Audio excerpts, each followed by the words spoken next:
नमस्कार दोस्तों, free astro tutorials की तरफ से मैं एस.वी. भारद्वाज आपका फिर से अभिनंदन करता हूं। आज हम जैसा कि शीर्षक देख रहे हैं 12वें भाव के बारे में जानेंगे और राजयोग कब मिलता है 12वें घर से ये भी जानेंगे और 12वें भाव में विभिन्न भावों के मालिक बैठ जाते हैं, पहले दूसरे तीसरे इत्यादि, तो क्या फल देते हैं और 12वें भाव में कौन से प्लैनेट अच्छे होते हैं ज़्यादातर और कौन से प्लैनेट बुरा फल देते हैं ये भी जानेंगे। सबसे पहले हम शुरुआत करते हैं 12वां भाव किन चीज़ों का कारक होता है, किन वस्तुओं को सिग्निफाई करता है। 12वां घर सबसे पहले बता दें नुकसान का घर होता है। लॉसेस, सभी तरह के नुकसान इस घर से देखे जा सकते हैं। बिजनेस में लॉस अगर हो रहा हो तो 12वें घर के ऊपर आपको फोकस करना होता है। खर्चा हो रहा हो, बेवजह खर्चा, बीमारी पे खर्चा, क्योंकि हॉस्पिटल्स का घर भी यही है, व्यक्ति को हॉस्पिटल्स में पहुंचा देता है 12वें घर की अगर मालिक की दशा अंतरदशा आ जाए, 12th लॉर्ड की दशा अंतरदशा आ जाए तो व्यक्ति का हॉस्पिटल्स के ऊपर भी खर्चा होता है, फिजूल खर्ची होती है, नुकसान होता है और डिपेंड करता है किस तरह का उसका मालिक का दूसरा लॉर्डशिप कौन सा, उस हिसाब से खर्चा होता है उसका। 12वां घर प्रिजन्स का भी है, व्यक्ति को 12वें घर की दशा अंतरदशा में जेल, कोर्ट कचहरी इत्यादि में चक्कर काटने पड़ जाते हैं, जेल में पहुंचा देता है 12th लॉर्ड।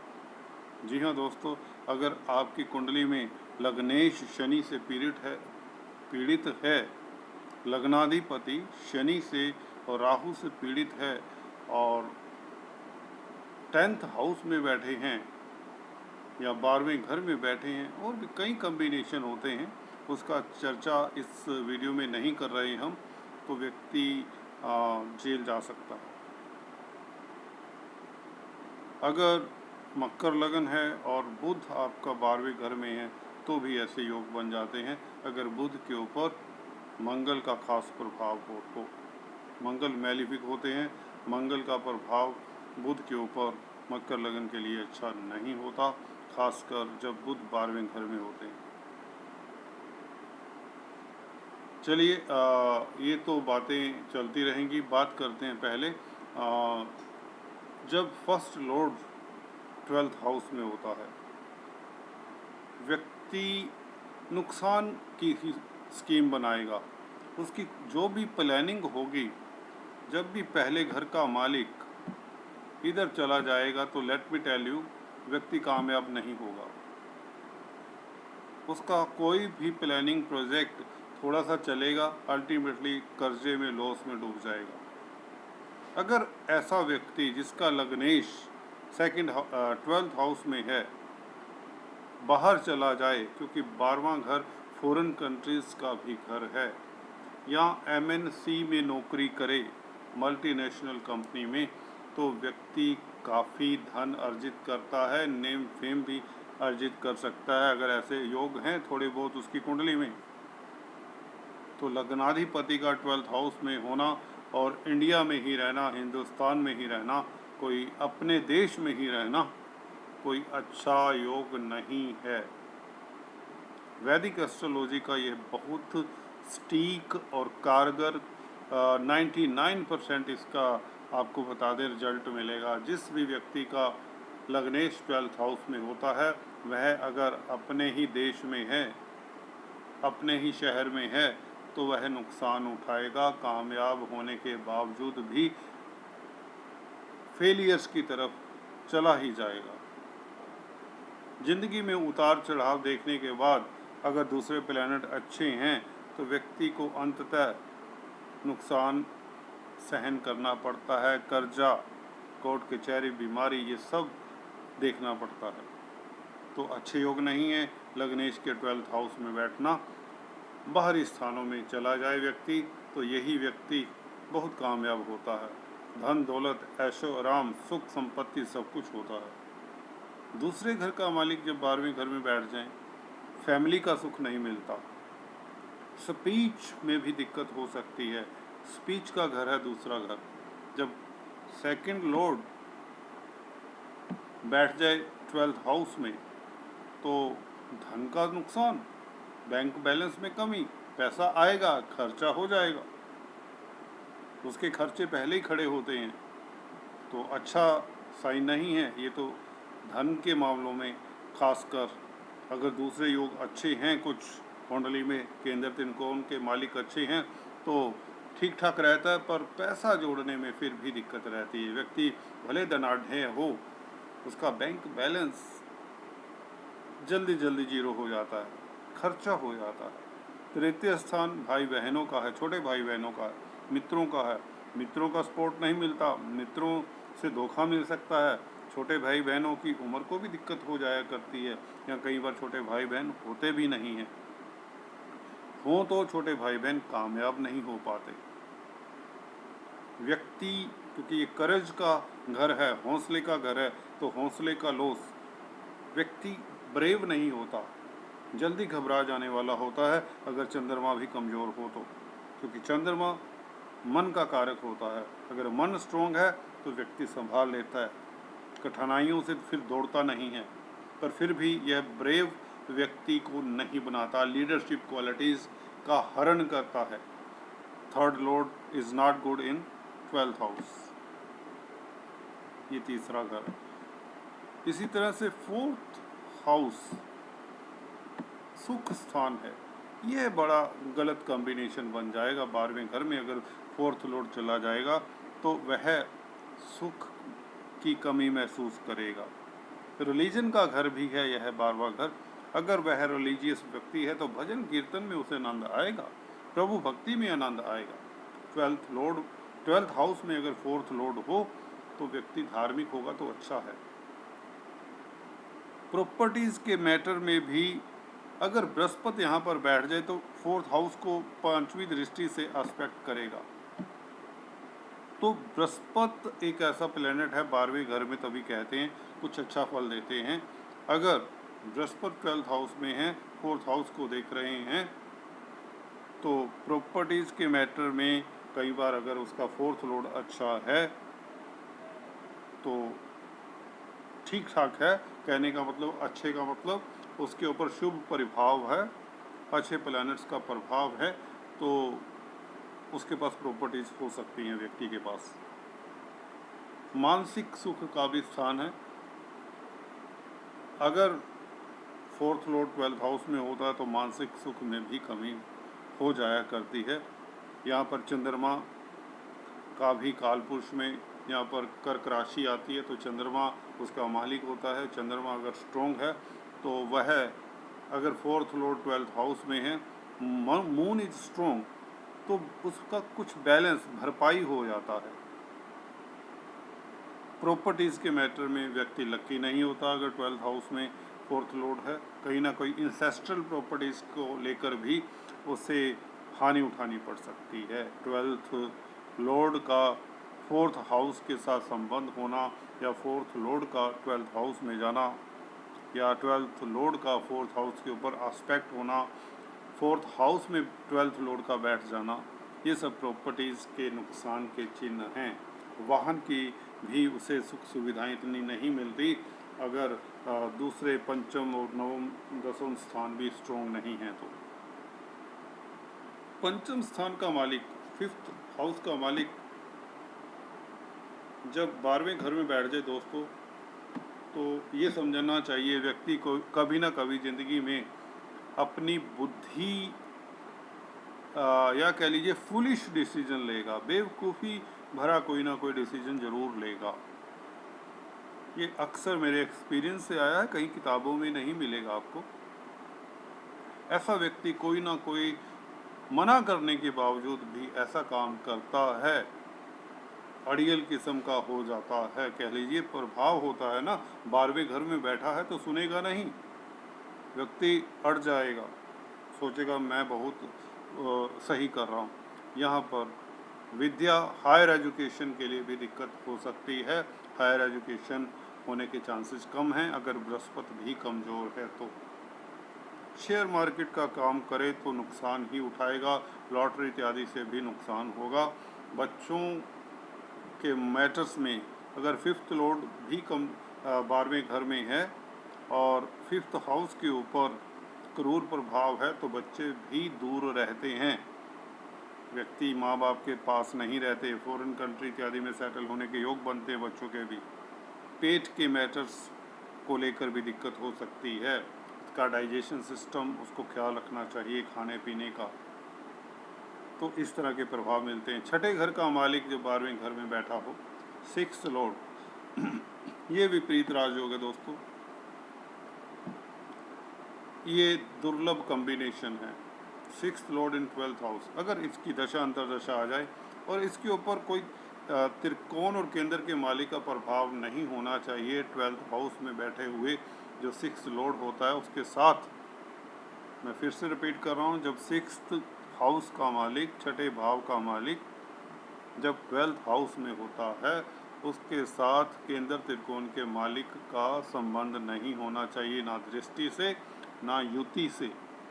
तो यह नीच भंग ये विपरीत राजयोग भंग हो जाता है। बल्कि जिस प्लेनेट का संबंध होगा सिक्स्थ लॉर्ड के साथ 12th हाउस में, वह दिक्कत में रहेगा। वह प्लेनेट जिस घरों का मालिक होगा, अगर फॉर एग्जांपल फोर्थ लॉर्ड भी बैठा है सिक्स्थ लॉर्ड के साथ 12th हाउस में, तो व्यक्ति के पास प्रॉपर्टी हो ही नहीं सकती। उल्टे उसके दुश्मन होंगे, कोर्ट कचहरी के चक्कर काटने पड़ेंगे। अगर सिक्स्थ लॉर्ड अकेला है या अष्टम के मालिक भी 8th हाउस का मालिक भी साथ में है या 12th लॉर्ड भी साथ में है, दोनों तीनों इकट्ठे हैं, तो बहुत स्ट्रॉन्ग विपरीत राजयोग बनता है। व्यक्ति सिक्स्थ लॉर्ड के पीरियड में या 12th लॉर्ड के पीरियड में काफ़ी ऊंचाइयां छूता है। उसे मान सम्मान अकॉर्डिंग टू किस तरह का उसका स्ट्रक्चर है होरोस्कोप का, उस लेवल का उसे फल मिलता है, अच्छा फल मिलता है, कहने का अभिप्राय। 7th लॉर्ड जब 12th हाउस में बैठे तो व्यक्ति कामयाब होता है। किस चीज़ में? व्यापार के क्षेत्र में। किस चीज़ के व्यापार में? इंपोर्ट एक्सपोर्ट के क्षेत्र में। तो कामयाब जरूर होता है इंपोर्ट एक्सपोर्ट। 7th हाउस व्यापार का है, इंपोर्ट एक्सपोर्ट का व्यापार करे तो व्यक्ति कामयाब होता है।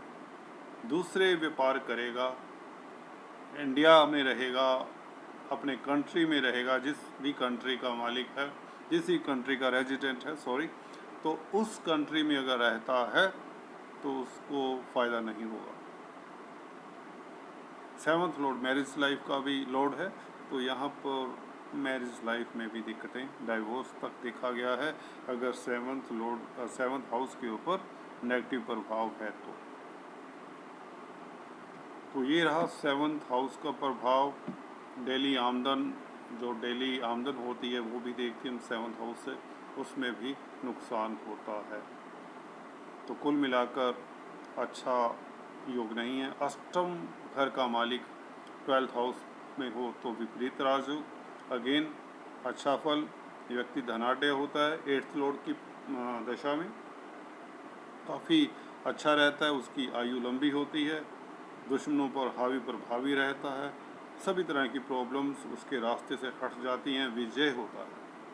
कोर्ट कचहरी के मसलों में, किसी तरह के भी मसलों में, इवन अच्छा एस्ट्रोलॉजर भी बनता देखा गया है अगर 8th लॉर्ड 12th हाउस में हो तो। क्योंकि 8th हाउस अकल्ट विद्याओं, मिस्टीरियस छुपी हुई चीज़ों को डील करता है, रहस्यमयी, डिटेक्टिव इत्यादि जो होते हैं उनका 8th हाउस बड़ा स्ट्रॉन्ग होता है। यहाँ पर शुभ प्लैनेट्स हो 8th हाउस में तो व्यक्ति डिटेक्टिव होता है। इसी तरह से 9th लॉर्ड जब 12th हाउस में बैठा हो तो व्यक्ति विदेश यात्रा करे तो अच्छा रहता है, विदेश में सेटल हो तो अच्छा रहता है। अदरवाइज भाग्य उसका क्या कहते हैं, उसे परेशान करता है, भाग्य किस्मत उसका साथ नहीं देती। तो 9th लॉर्ड उस व्यक्ति के लिए अच्छा है जिसने विदेश में सेटल होना है, अन्यथा यहाँ पर उसकी किस्मत साथ नहीं देगी। ये 99% देखा गया है। 100% इसलिए नहीं कहता, 1% छोड़ देना चाहिए।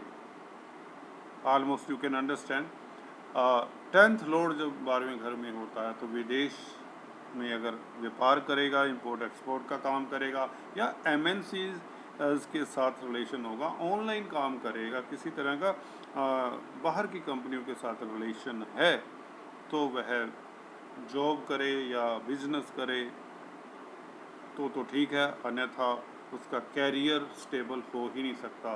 भले BCO काम चेंज कर ले, वह काम चेंज करेगा अगर अपने कंट्री में रहता है और उसका 10th लॉर्ड बाहर है तो दिक्कतें रहेंगी। काम जो चेंज करता रहेगा, काम से सेटिस्फेक्शन नहीं मिलेगी अपने कंट्री में रहकर, जितनी सेटिस्फेक्शन उसे बाहरी स्थान से मिलेगी। अगर MNCs में तो इट्स ओके, अपने कंट्री में रह सकता है। 11वें घर का मालिक 12वें घर में, लाभ का मालिक 12वें घर में, लाभ का लॉस, बड़े भाई बहनों का भी घर होता, उनका भी जो माली हालत होता इतना अच्छा नहीं होता, तो ये काफ़ी नेगेटिव योग हो जाता है।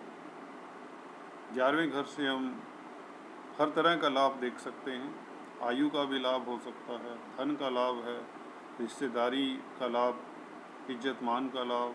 10वें घर से दूसरा घर है तो 10वें घर का धन है 11वां घर, तो धन का मतलब संचय किया हुआ आपका कर्म, उसका लॉस, तो आप जो कर्म करते हैं उसका भी लॉस होता रहता है।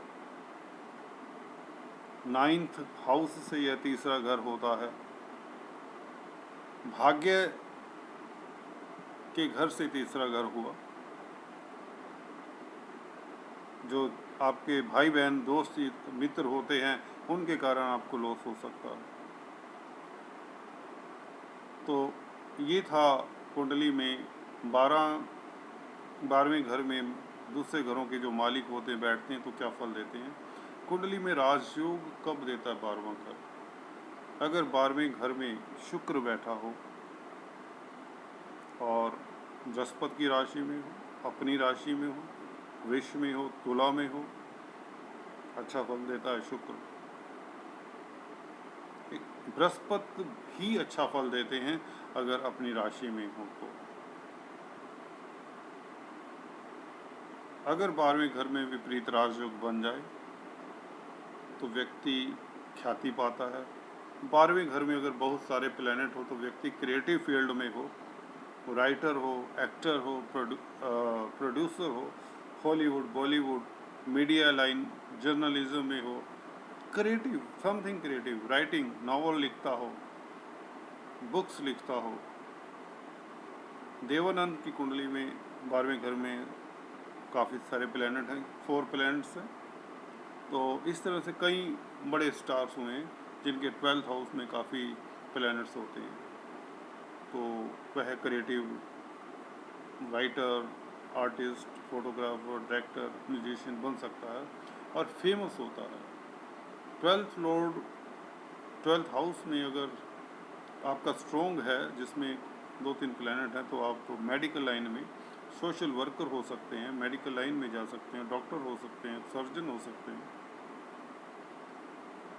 आप प्रिजन्स में काम कर सकते हैं, mentally retarded institutions, old age home चला सकते हैं, जो भी पिछड़े हुए वर्ग हैं उनके लिए आप संस्थाएं चला सकते हैं, उनके हेड बन सकते हैं, ब्लाइंड्स इंस्टीट्यूट चला सकते हैं, गर्ल्स के लिए जो ब्लाइंड्स गर्ल्स हैं समटाइम, या जैसे पिछड़ी हुई हैं, गरीब घर के बच्चे हैं, लड़के लड़की हैं, उनके लिए कोई अनाथ आश्रम है वो चला सकते हैं। इस तरह के काम अगर आपको करने हों तो 12th हाउस में आपके प्लैनेट होने चाहिए, खासकर कर्मेश हो, 10th लॉर्ड हो। सोशल वर्क करें, एस्ट्रोलॉजर हो सकते हैं।